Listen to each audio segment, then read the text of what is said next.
बिस्मिल्लाहिर्रहमानिर्रहीम। अस्सलाम वालेकुम नाज़रीन, मैं आपका मेज़बान डॉक्टर महबूब अली यूसुफ़ज़ई।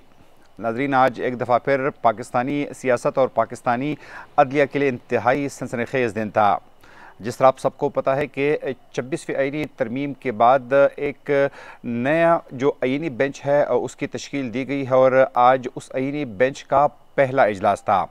लेकिन आज उस पहले इजलास में भी इंतहाई सनसनीखेज़ इजलास रहा है और आज के इस इजलास में एक दफ़ा फिर अपोजिशन को शिकस्त हुई है, जबकि हुकूमत का पलड़ा भारी रहा है। इसके बावजूद भी कि आज जिन लोगों ने जो आज आईनी बेंच बनाया जा रहा था, तो जो आईनी बेंच बना है जस्टिस अमीनुद्दीन के क़यादत में, तो उसके ख़िलाफ़ आज ख़ुद सुप्रीम कोर्ट ऑफ पाकिस्तान के चीफ जस्टिस याहिया अफरीदी, साथ में दो सीनियर तरीन जजेस जिसमें जस्टिस मंसूर अली शाह, जस्टिस मुनीब अख्तर, पाकिस्तान तहरीक इंसाफ के दो रहनुमा जिसमें से एक सेनेटर है और एक कौमी असम्बली में अपोजिशन लीडर है, यानी शिबली फराज और उमर अयूब ने इस आईनी बेंच में जिन जजेस का इंतखाब हुआ है तो इनके ख़िलाफ़ आज वोट किया है। लेकिन चूँकि इनकी तादाद मजबूरी तौर पर 5 थी और जो हुकूमती बेंचेस पर या हुकूमती जो तादाद थी वो 7 थी, इसलिए आज हुकूमत को कामयाबी मिली है। चूँकि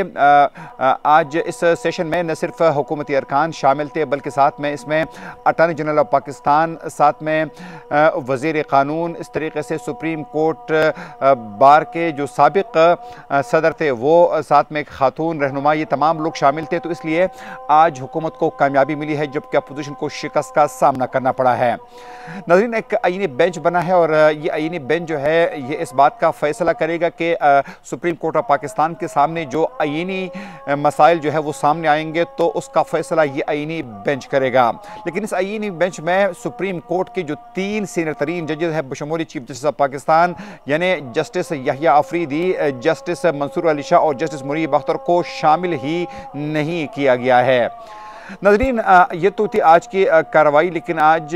सुबह दूसरी भी एक अहम खबर जो है वो सामने आई थी और वो ये थी कि सुप्रीम कोर्ट ऑफ पाकिस्तान के जो 2 सीनियर तरीन जजेस हैं यानी जस्टिस मंसूर अली शाह और जस्टिस मुनीब अख्तर ने एक ख़त लिखा है chief justice supreme court of Pakistan justice Yahya Afridi को, जिसमें उन्होंने कहा है कि 26वीं आईनी तरमीम के ख़िलाफ़ जो दरख्वास्त आई है तो उनको सुना जाए, वो जो दरख्वास्त आई है उनको समाअत के लिए मुकर्रर किया जाए। तो आज ये ख़त जो है ये भी सामने आया है, जिसका बुनियादी मकसद ये है कि इस वक्त जो कुछ हो रहा है सुप्रीम कोर्ट ऑफ पाकिस्तान में यानी पाकिस्तान की सबसे बड़ी अदालत में, तो सब कुछ अच्छा नहीं है, क्योंकि अभी भी जो सीनियर तरीन जजेस है तो वो चीफ जस्टिस ऑफ पाकिस्तान को ख़त लिख रहे हैं और उनको ये कह रहे हैं कि 26वीं आईनी तरमीम के ख़िलाफ़ जो दरख्वास्त आ रही है तो सबसे पहले उनको सुना जाए। नाज़रीन, साथ में अगर हम गुज़िश्ता रात की जो 3 बड़े नए कवानीन पास किए गए हैं उस हवाले से भी बात करें कि गुज़िश्ता रात जो 3 बड़े कवानीन पास किए गए थे, जिसमें ख़ासतौर पर सबसे पहले जो सुप्रीम कोर्ट ऑफ पाकिस्तान के जजेस की तादाद जो है वो अब 17 से बढ़ाकर 34 कर दी गई है। बिल्कुल तादाद में 100% तक इजाफा कर दिया गया है। ताहम ये कवानीन जो है ये कौमी असम्बली और सेनेट से तो पास हो गए हैं, लेकिन अब इस पर सदर मुमलिकत के दस्तखत होना बाकी है, जिसके बाद ये बाकायदा कवानीन बन जाएंगे। इसके साथ साथ आर्मी चीफ के अलावा जो दोनों दीगर सर्विसेज चीफ है, जिसमें फ़िज़ाइया के सरबराह है, जिसमें नेवी के सरबराह है,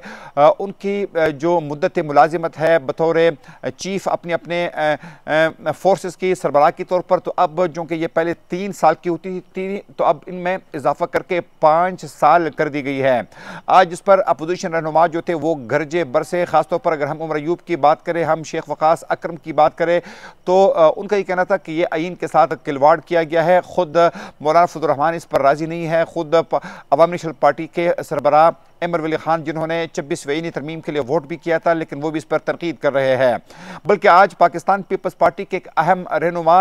और अहम पार्लियामेंटेरियन रज़ा रब्बानी पर के इस पर रिजर्वेशन आई है और उन्होंने कहा है कि जो कुछ इस वक्त हो रहा है वो आइन के साथ खिलवाड़ के बराबर है। तो मुल्क में अफरा तफरी जो है वो मज़ीद बढ़ रही है, ख़ास तौर पर जब नई कवानीन सामने आई है तो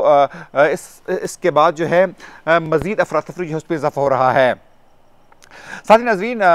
चूँकि हमेशा पाकिस्तानी सियासत पर अमरीकन सदारती जो इलेक्शन है उनका एक असर होता है, तो अमरीका में बाकायदा इलेक्शन का आगाज़ हुआ है और अमरीका के चंद स्टेट्स में बाकायदा इलेक्शन का आगाज़ हुआ है और यकीनन इनके रिजल्ट जो है वो आइंदा 24 घंटे के बाद जो है वो आना शुरू हो जाएंगे। नाज़रीन, इसके अलावा जो आपसे एक और अहम खबर शेयर करनी है वो ये है कि 8 नवंबर का जलसा तो पाकिस्तान तहरीक इंसाफ ने मुलतवी किया है, लेकिन अब पाकिस्तान तहरीक इंसाफ ने यह ऐलान किया है कि सवाबी के मुकाम पर, सवाबी चूँकि वो ज़िला है जो कि इस्लामाबाद के सबसे करीब तर पड़ता है, अगर हम खैबर पख्तूनख्वा के अजला की बात करें तो वहाँ पर पाकिस्तान तहरीक इंसाफ ने यह फैसला किया है कि वहाँ पर एक टेंट विलेज कायम किया जाएगा, वहाँ पर मशावरत होगी, कारकुनान जमा होंगे, पाकिस्तान तहरीक इंसाफ की लीडरशिप जमा होंगी और वो ये फैसला करेंगे कि आइंदा हम एहतजाज किस तरह करेंगे, हमारा आइंदा लाहेअमल क्या होगा, इमरान खान की जेल से रिहाई के लिए क्या हिकमत अमली जो है वो बेहतर हो सकती है। तो ये तमाम सूरत हाल जो है ये जारी है और यकीनन इसके लिए पाकिस्तान तहरीक इंसाफ की जानिब से भरपूर तैयारियां भी जारी है। अगले प्रोग्राम तक मेज़बान डॉक्टर महबूब अली यूसुफज़ई को इजाज़त दीजिए। अल्लाह हाफ़िज़।